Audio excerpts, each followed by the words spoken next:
Super Toast by Instinct.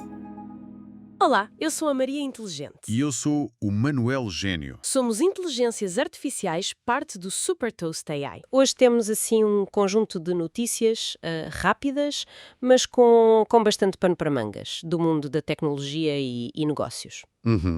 As nossas fontes são os certos de notícias breves de tecnologia e negócios, e a missão, é ir um bocadinho além das manchetes, perceber Exato. o que é que está a mexer nestes setores. Exato, tentar ligar os pontos. Vamos falar de redes sociais, com um olho no mundo académico, de robôs de entregas a navegar águas financeiras um pouco turbulentas Sim, sem dúvida. e de um gigante tecnológico chinês a mostrar os seus músculos financeiros.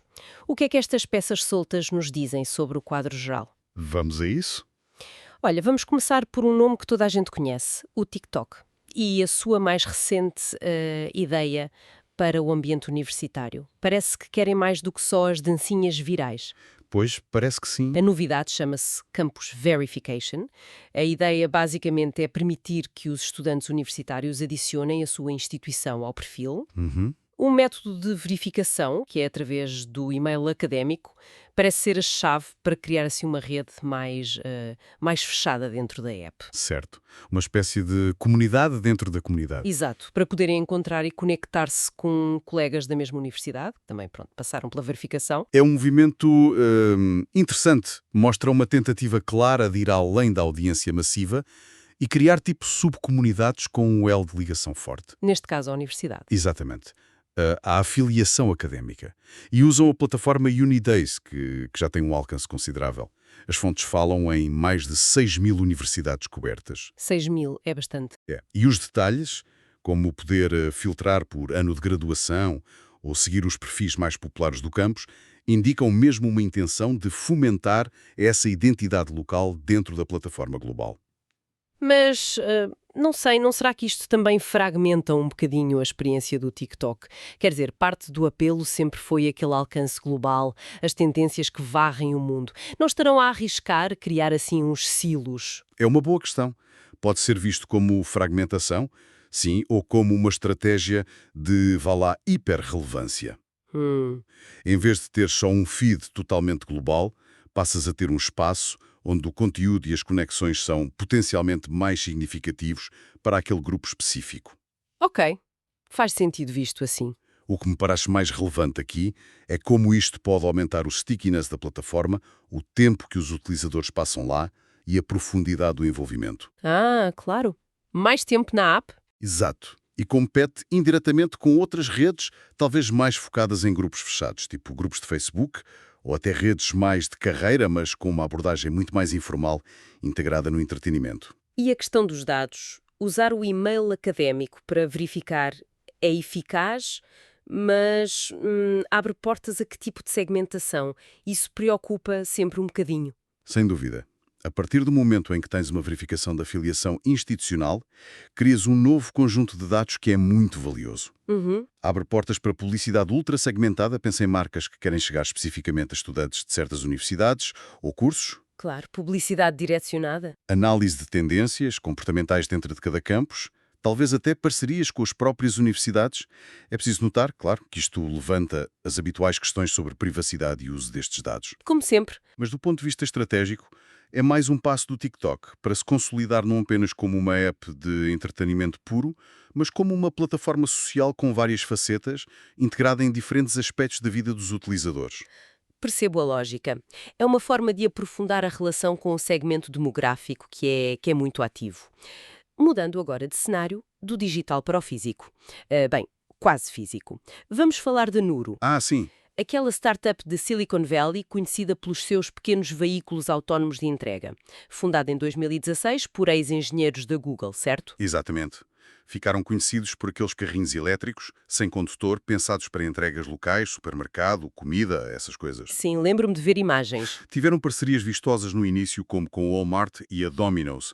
Pareciam ser mesmo a cara da revolução das entregas autónomas. E agora anunciaram uma nova ronda de financiamento, a Série E, que, para quem não acompanha tanto isto, significa uma ronda já numa fase mais madura, de 203 milhões de dólares. E o nome que salta à vista é NVIDIA.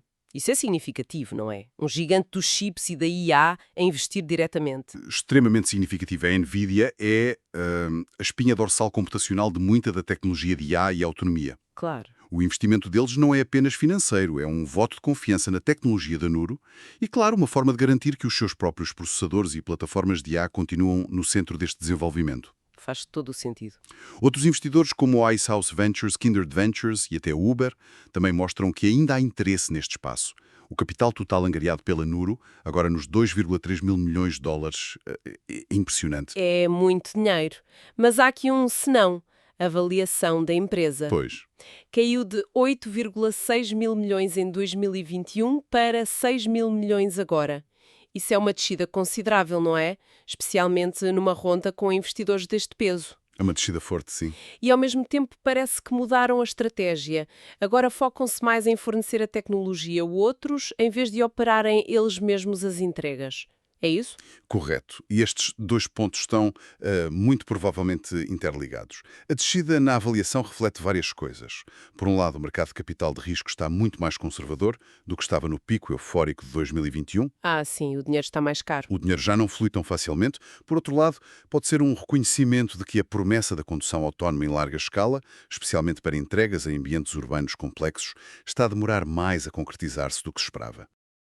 Os desafios técnicos, regulatórios e até de aceitação pública são enormes. Pois não é só fazer o carro andar sozinho. Não, de todo. E a mudança de estratégia, esse pivô, deixar de ser o carteiro robótico para passar a ser o fornecedor do cérebro do robô. Como é que interpretas isso? Exatamente essa a analogia. É um pivô clássico no mundo das startups. Operar uma frota de entregas à escala nacional ou global é logisticamente muito complexo e muito caro. Imagino. Requer gerir hardware, manutenção, carregamento, interações com clientes, lidar com imprevistos na rua. É um negócio de margens potencialmente baixas e altíssima intensidade de capital. Ok. Agora, fornecer a tecnologia, o software de condução autónoma, os sensores, os sistemas de controle a outras empresas que já tenham operações logísticas, como retalhistas, empresas de entregas ou até fabricantes de veículos, pode ser um caminho mais rápido para a receita e menos intensivo em capital. Tipo vender as pás em vez de andar à procura de ouro. É um bocadinho isso. É quase como decidir se quer gerir uma cadeia de pizzarias ou apenas vender os fornos de pizza super avançados que inventaste. São negócios muito diferentes. Percebo. Mas essa descida na avaliação, mesmo com o pivô, não é um sinal preocupante para o setor da autonomia como um todo? Ou achas que é mesmo só a Nuro a ajustar-se? Eu diria que é uma mistura. Certamente reflete as dificuldades específicas da Nuro e a necessidade de reajustar o seu modelo de negócio. Mas também é um sinal de que o mercado está a reavaliar o timing e a viabilidade económica da autonomia total a curto e médio prazo. O entusiasmo arrefeceu um pouco. Havia muito hype que está agora a ser confrontado com a realidade operacional e os custos. O investimento da NVIDIA mostra que a crença na tecnologia de base continua forte. Atenção. Sim, isso é verdade. Mas a forma como essa tecnologia chega ao mercado e gera lucro está claramente em fluxo. Levanta questões importantes sobre quando e como veremos estas entregas autónomas a tornarem-se parte do nosso dia-a-dia de forma massiva e, sobretudo, rentável. Uma dinâmica realmente complexa. Bem, vamos agora dos desafios das startups para a robustez financeira de um gigante estabelecido, a Alibaba. Sim, os resultados trimestrais acabaram de sair. E são um caso interessante de análise, sim. Os números principais, receitas de 34,6 mil milhões de dólares. O crescimento, comparado com o mesmo período do ano passado, o homólogo, foi modesto, apenas 2%. Só 2%. Isso parece pouco para um gigante como a Alibaba, não? Mas depois olhamos para o lucro líquido. E aí a história é completamente diferente. 6,03 mil milhões de dólares. Um salto de 78% em relação ao ano anterior. 78%? Como é que se explica um crescimento tão baixo nas receitas e uma explosão destas no lucro? É magia contabilística. Magia não será, mas sim uma gestão muito focada. Um salto tão grande no lucro com receitas quase estagnadas aponta diretamente para um controle de custos muito rigoroso. Ah, ok. Cortaram nas despesas. E um aumento significativo da eficiência operacional. Podem ter cortado em áreas menos rentáveis, otimizado processos ou beneficiado de margens muito mais altas em certas divisões-chave. Não é apenas crescer por crescer, é crescer de forma rentável. E as fontes destacam uma dessas divisões-chave, a Cloud Computing, os serviços de computação na nuvem deles. Receitas de 4,68 mil milhões, um aumento de 26% em termos homólogos, 26%, sim. E fazem o paralelo com a importância da cloud para a estratégia de IA da Microsoft e da Google. Sem dúvida. Este é um ponto crucial. A divisão de cloud da Alibaba é um motor de crescimento e, estrategicamente, a base para as suas ambições em inteligência artificial. Claro, a infraestrutura. Assim como a Azure para a Microsoft e a Google Cloud Platform para a Google, a Alibaba Cloud é fundamental para desenvolver e implementar modelos de IA, tanto internamente para otimizar o e-commerce deles, logística, etc., como para oferecer serviços de IA a outras empresas. O crescimento de 26% nesta área, num contexto de crescimento geral de apenas 2%, mostra bem onde estão as apostas de futuro da empresa. Mas o que torna a aposta da Alibaba na cloud e na IA particularmente interessante? Para além de, seguir a tendência global, eles têm alguma vantagem única aí? Essa é a questão fundamental. Uma potencial vantagem reside na simbiose única com o seu gigantesco ecossistema de e-commerce e pagamentos na China. Taobao, Tmall, Alipay. A escala deles é enorme. Dos dados gerados por estas plataformas são imensas. Se conseguirem alavancar esses dados dentro da sua cloud para desenvolver serviços de IA, pensa em personalização de retalho, logística preditiva, análise de tendências de consumo, podem criar ofertas com um nível de precisão talvez difícil de replicar por concorrentes ocidentais. Que operam em mercados com outras regras de dados, claro. Exatamente, com diferentes estruturas e regulamentações de dados. Não é apenas ter a cloud, é o que se pode fazer com ela graças aos dados do ecossistema. E como é que os mercados estão a ver isto tudo? As fontes mencionam que as ações nos Estados Unidos subiram cerca de 40% este ano. Parece haver otimismo, então. Sim, o desempenho das ações sugere que os investidores estão a valorizar esta aposta na cloud e na IA, bem como a resiliência do negócio de e-commerce na China, apesar de um ambiente económico global e geopolítico complexo. Mostra que a Alibaba consegue equilibrar o seu enorme mercado doméstico com a necessidade de manter a confiança dos investidores internacionais. Demonstra uma capacidade notável de gerar lucros substanciais e de se posicionar estrategicamente em áreas tecnológicas-chave, mesmo enfrentando uma concorrência intensa, tanto na China como globalmente. Continua a ser um peso pesado, sem dúvida. Incontornável.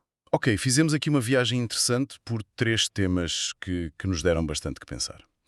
Recapitulando assim muito rapidamente, o TikTok a tentar aprofundar a relação com os utilizadores universitários através da verificação académica, criando nichos dentro da sua vasta plataforma, comunidades mais pequenas. Depois, a Nuro a enfrentar a dura realidade do desenvolvimento e financiamento da tecnologia autónoma.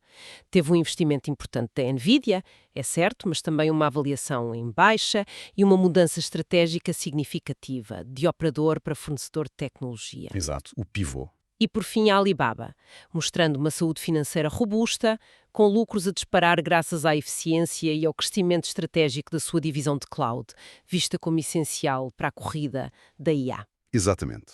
E o fio condutor que liga estas histórias, que à primeira vista parecem díspares, é a constante evolução e adaptação no mundo digital e tecnológico. Sim, tudo mudou muito depressa. Vemos a importância crescente dos dados e da identidade digital, como no caso do TikTok. Vemos a complexa interação entre inovação tecnológica, modelos de negócios e as realidades do mercado, no caso da NUR. E vemos o poder estratégico da infraestrutura, da cloud, como base para a próxima grande onda tecnológica, que é a inteligência artificial, bem patente na Alibaba. São temas que se cruzam constantemente. A centralidade dos dados, a onipresença da IA como motor de futuro e a pressão para as empresas, sejam elas startups ou gigantes, se reinventarem e adaptarem continuamente. Precisamente. O que nos leva talvez a uma reflexão final para quem nos está a ouvir. Sim. Considerando o pivô da Nuro, que no fundo externalizou o risco operacional para se focar na tecnologia pura e o foco intenso da Alibaba na cloud como infraestrutura crítica para a IA, que outras grandes reestruturações ou pivôs estratégicos poderemos ver em breve noutras grandes empresas tecnológicas? Boa pergunta. Com o IA a tornar-se tão central, que negócios que hoje são core, são o centro da atividade, poderão tornar-se secundários? Ou que novas áreas de negócio, talvez inesperadas, poderão emergir como fundamentais para navegar a concorrência e a disrupção que aí vem? Onde é que as empresas vão decidir colocar as suas fichas a seguir? É uma excelente questão para ficarmos a matutar. Onde é que o foco se vai concentrar a seguir? Fica a pergunta no ar. Super Toast é um projeto editorial da Instinct que distribui o futuro hoje para preparar as empresas para o amanhã.